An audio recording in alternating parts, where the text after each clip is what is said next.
Welcome to the Bioneers, revolution from the heart of nature and the human heart. It's all alive.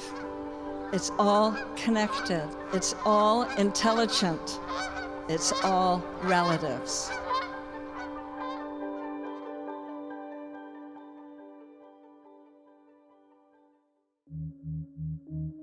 In the context of a world where authoritarianism, where ethnic nationalism is sweeping the globe, it sounds sentimental to be talking about belonging.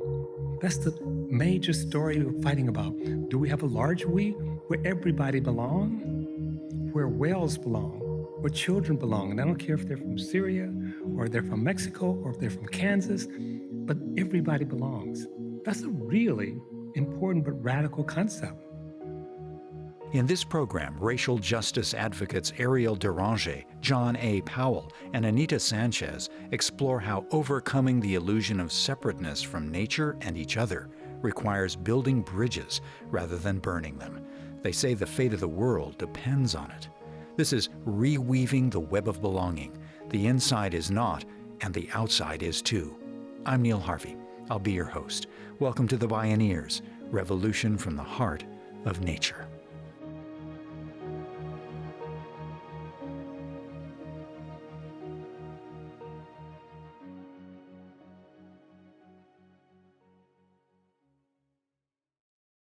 As author Michael Pollan observes, quote, "The two biggest crises humanity faces today are tribalism and the environmental crisis. They both involve the objectifying of the other, whether that other is nature or other people," unquote. So how do we reweave that web of relationships and focus on our likenesses rather than our differences? Professor John A. Powell of UC Berkeley's Othering and Belonging Institute says it's really complicated and undeniably imperative. In that question hangs the fate of the world as we know it. John A. Powell is an internationally recognized scholar and activist in the areas of civil rights, structural racism, and democracy. He's the author of Racing to Justice, Transforming Our Concepts of Self and Other to Build an Inclusive Society. John A. Powell spoke on a panel at a Bioneers conference. And there are two big stories. And one story is about a smaller and smaller we. In fact, sometimes that we get so small it stops being a we altogether, it becomes an I. And we actually have a word for it. We call it narcissism. Where everything is about me or my little group. Everything else that's outside of me and my group is seen as a threat. And the way I deal with that threat is to dominate. And so we divide the world up, not just for nomenclature, but for deciding who gets dominated and who the dominators. The story of humans in this small we is the humans are here to dominate, control, exploit. And that's the dominant story we still live with. And we actually have another name for it. That story is called capitalism. Everything is to be taken, to be used. And you say, so what happens when it's all used up? Well, there are other planets. We can go someplace. We can literally break from the earth and start all over again. So that's the dominant theme. It's not just a story. We organize our whole economy around it. We organize our structures around it. And once you start looking for it, you see it everywhere. So literally, up until the late 60s, we had, in many, many states, not only are we separating people based on their race, we're saying it's against the law. It's a crime for people of different races to marry. Many of you weren't born in the 60s. But we have large numbers of people running around the country today reasserting, not implicitly, not as my friend Ian Henny Lopez would say, not a dog whistle, but with a bullhorn, saying we need to restore white supremacy, white nationalism. We need to dominate. There grow more and more people in the United States who say, what is this thing, equality? We don't believe in equality. It's natural for people to be with their own. And their own is this small race, religion, this small we. What comes from that is putting kids in cages. And literally you have people saying, Those are not our kids. They don't belong here. And we're doing it over and over and over and over and over and over again. That's the major story we're fighting about. Do we have a large we where everybody belongs? Where whales belong, where children belong. And I don't care if they're from Syria or they're from Mexico or if they're from Kansas, but everybody belongs. That's a really important but radical concept. In the context of a world where authoritarianism, where ethnic nationalism is sweeping the globe, it sounds sentimental to be talking about belonging. It sounds quaint to be saying we care about the earth. When there are 80 trillion or 700 trillion dollars worth of fossil fuel still buried, why would you leave it in the ground? Okay, so you're gonna mess up the earth. But we could take that $700 trillion and go to Mars. F the earth. And what's our response? How do we bridge? When do we bridge? It's very easy to say, if they're gonna F us, we're gonna F them. If they're gonna break with us, we're gonna break with them. If they say we don't belong, we're gonna say you don't belong. Notice when we're doing that, we're adopting their framework. And I don't say to anyone who's been abused, been traumatized, if they want to fight back, if they want to be angry, and sometimes it's appropriate to be angry, I don't say not be angry. But I say we can't stay there.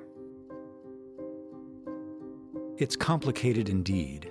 The ancient tribal instincts we carry as human beings no longer serve us, not in an irretrievably interconnected world that gets smaller by the day, nor in a globally shared biosphere that we've broken by objectifying and exploiting.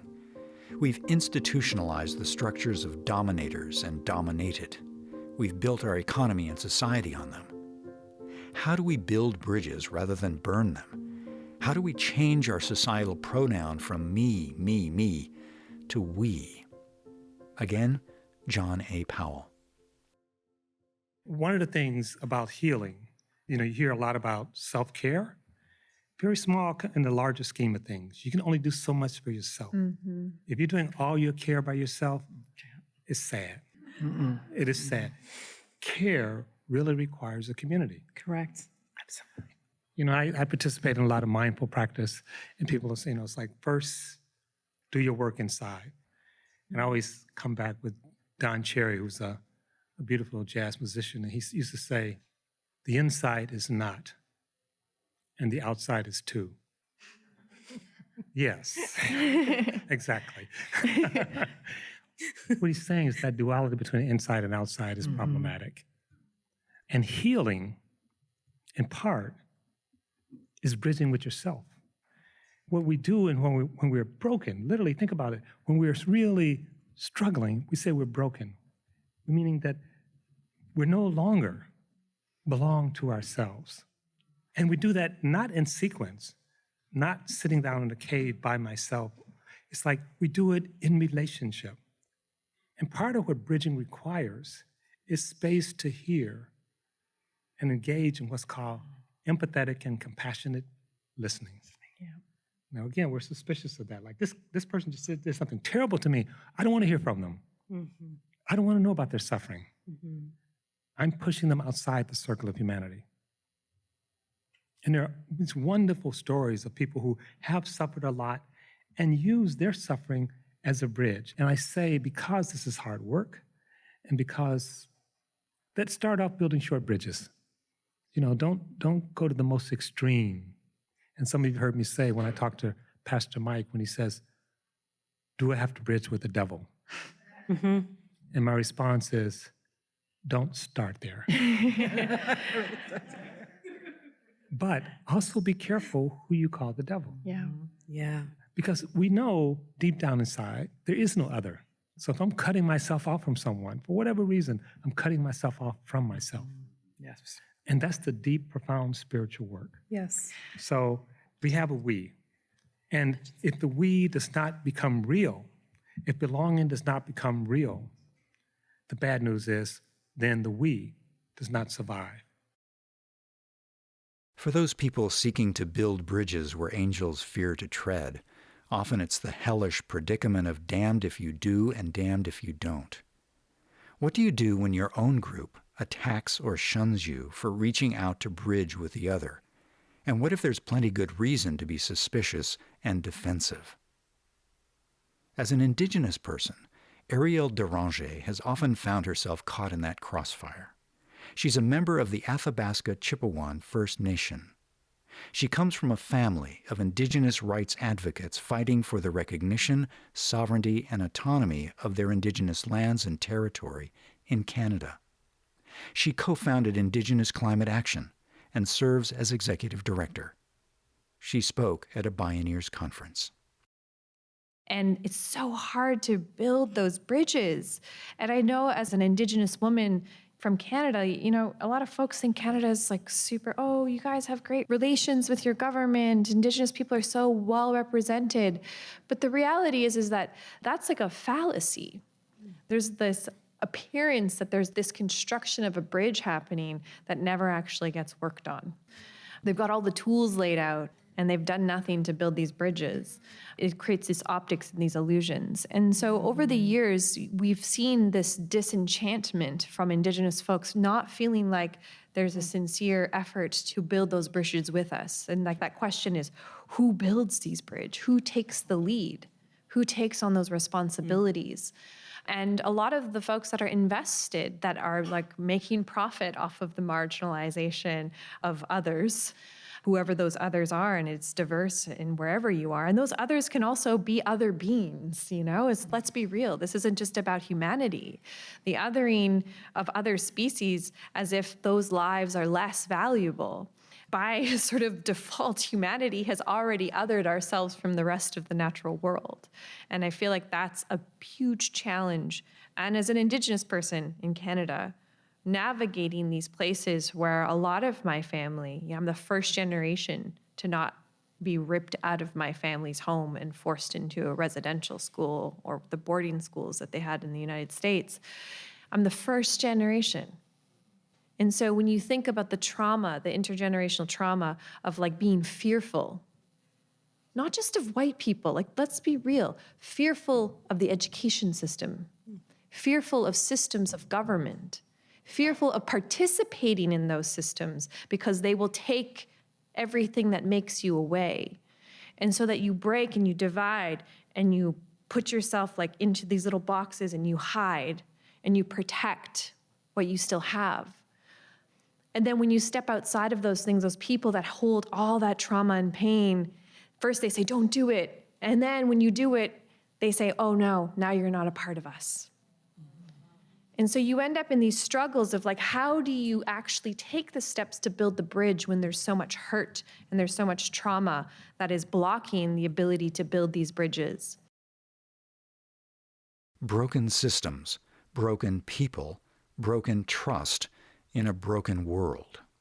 It's a tough gig that gets even tougher when people translate their wounds into broken systems of domination and power. Eriel Deranger says the question becomes, how do we heal?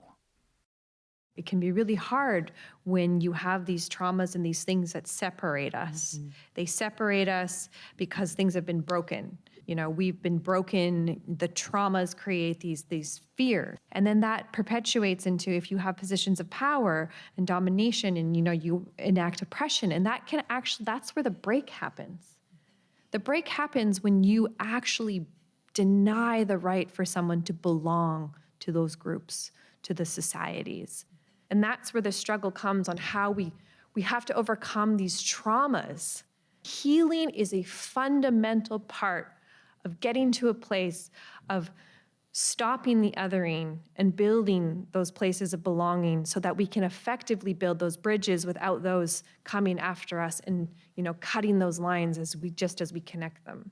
And the courage that it takes to be like, I'm going to do this out of love, not out of strategy, not out of all of these things, but to come from it, from the love. For me, in the work that I do is, I do this for the love of my people. I take on these challenges and I put myself oftentimes in harm's way for the love of my people. I receive backlash from my own community. And then when I sit in these spaces where I'm told I don't really belong, I receive backlash from there as well. but I continue to move forward because I know at the root of this, the bridges that we're building, and you find those allies that say, I want to build those bridges too. And then suddenly you start to build these little tiny bridges, these little tentacles. And you're right, it's not like a linear thing. It's more like a web. It's like there's all these little pieces where you find this here, and then here, and then here.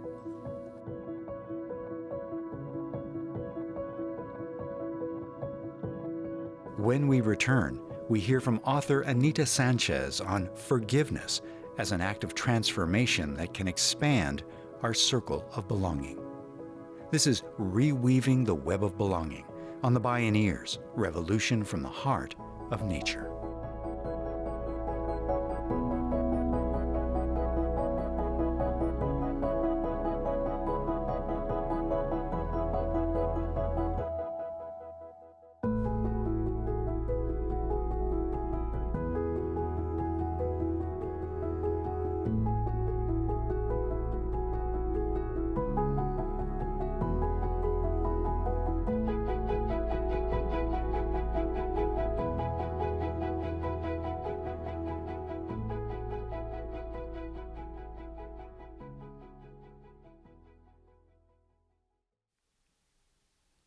For Anita Sanchez, the political became deeply personal at a young age.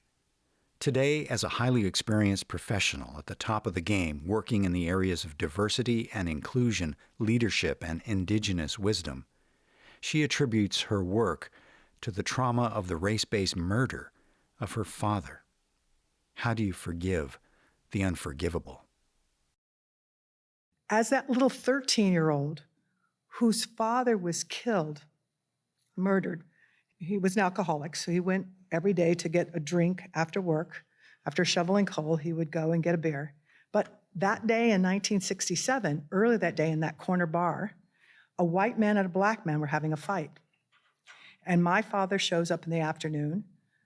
The white man returns and he just sees my dark-complected father in the same chair and fires several bullets through his head and kills him on the spot. Now, I'm a 13-year-old. What am I supposed to do with that? Mm-hmm. That was bad enough, but what happened the week after is the white woman and a little white boy who was probably about 13 too came to the door and introduced themselves as the wife and the son of the man who murdered my father, and I was with my mom. And she said, I had to come tell you, Miss Sanchez, you needed to know my husband was a good man. He never would have killed your husband if he knew he was Mexican and Native American. He thought he was black. And she started going on about what black people were. And my mom was very earth indigenous, but also very Catholic. And I remember her shaking. She just yelled at a stranger. I never saw her do that, telling her, stop. You don't even know what you're saying. You don't even know the kind of hatred you're teaching your son, but you get off my porch. I'm going to try really hard to pray for your soul, but you get off my porch. Mm-hmm. What after over time, listening to these white people talking, they were sharing stories of their parents taught them they were better than us. Mm-hmm. But they were also dealing with their own healing. And they were slowly, not fast enough for me, but changing some behaviors and policies and programs. And I'm watching, and they weren't just flaky things, some major things were happening. And so I invite you to do the work, because there's a lot of goodies that come like, why do I want to go into that suffering? Well, because it's freedom. What I found is by using the gift of forgiveness, the gift of healing, is that I'm able to be in unity with others, belong to many more. That illusion of separateness in my own separate wall comes down. Oh my gosh, it not only keeps out the bad things, it keeps out the good things. I wouldn't know these people or you. So be about your healing and be hungry for it, because it is possible. That's what I say. At this point, it's going to sound crazy and I'm going to pass it. Mm-hmm. I truly believe and know, for me, there is absolutely nothing that is unforgivable. Absolutely nothing that can't be healed. Absolutely nothing that we can't do if we really are fully in it in unity. We make it sound really heavy, and it is heavy. There's heavy stuff, but there's a joyful light part. I never go anywhere.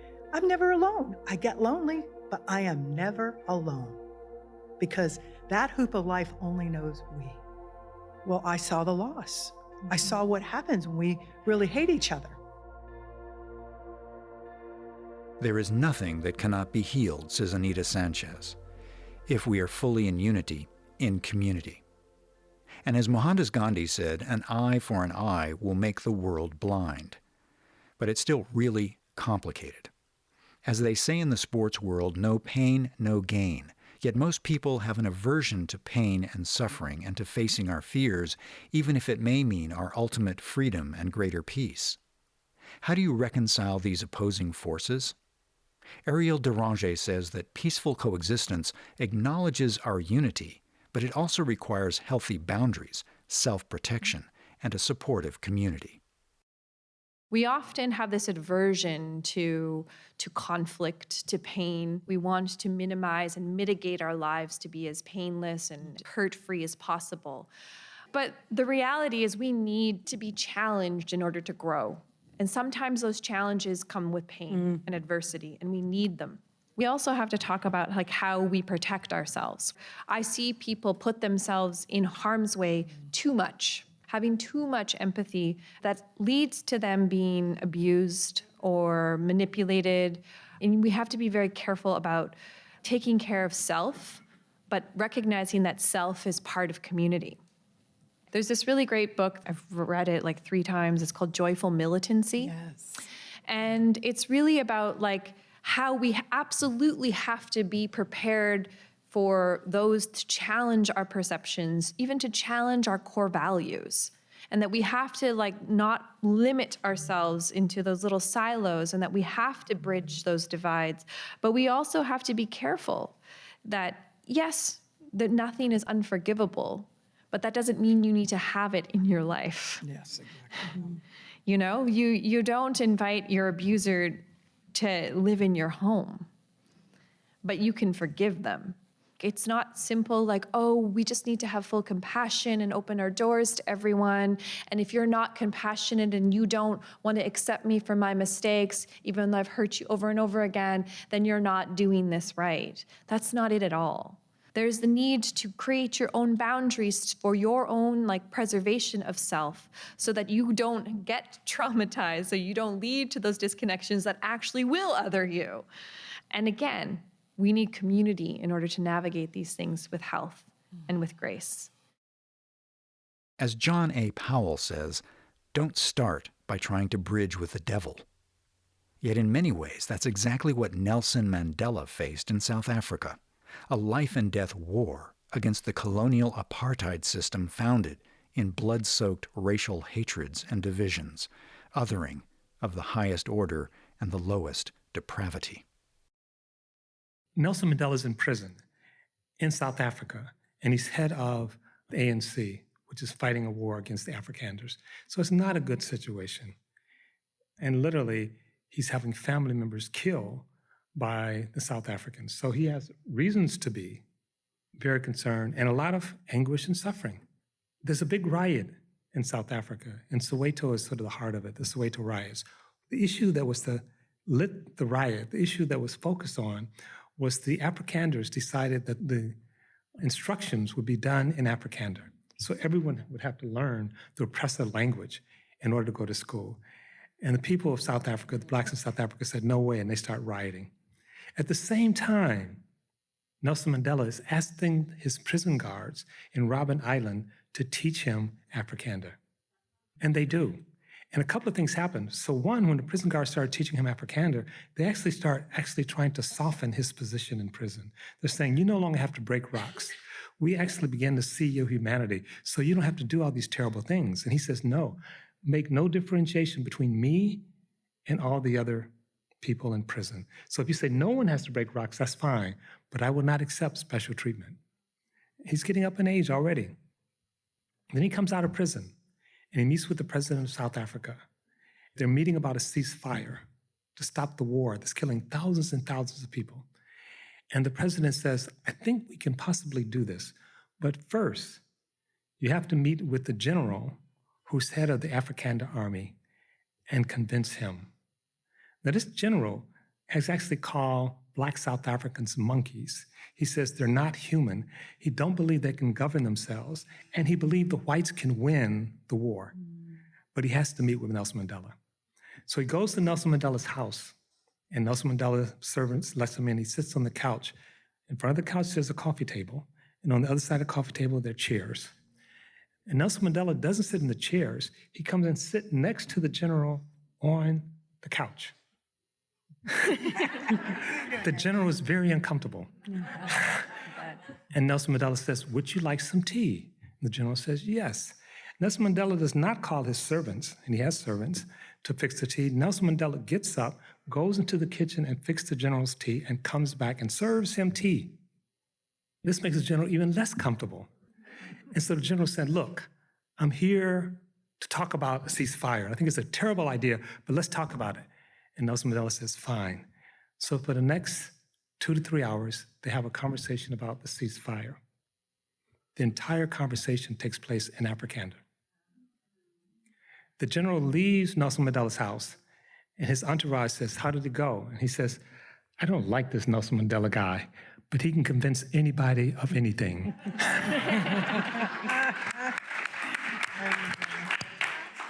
He agrees to the ceasefire. By some accounts, he saved over 100,000 lives. When Nelson Mandela is sick and dying, the general comes forward and goes to Nelson Mandela's family, and he says, "I'd like to make a eulogy for Nelson Mandela." His family has not forgiven this general, but they can't completely refuse. And they says, "You got 15 minutes. The general gives the eulogy for Nelson Mandela in Xhosa, Nelson Mandela's native language. And there are a lot of stories like this. This is bridging. So the hurt wasn't gone. Now, one thing to remember, Nelson Mandela had not laid down his arms. He still had an army. He was still willing to fight. He was still willing to protect himself.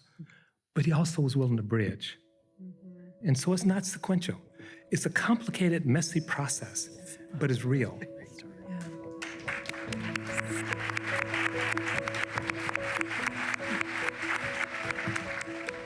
John A. Powell, Eriel Deranger, and Anita Sanchez.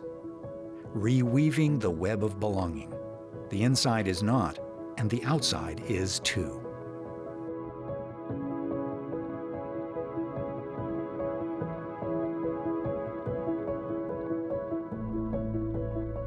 You can explore more Bioneers radio programs, podcasts, and videos online, and learn about the National Bioneers Conference at bioneers.org or call 1-877-BIONEER.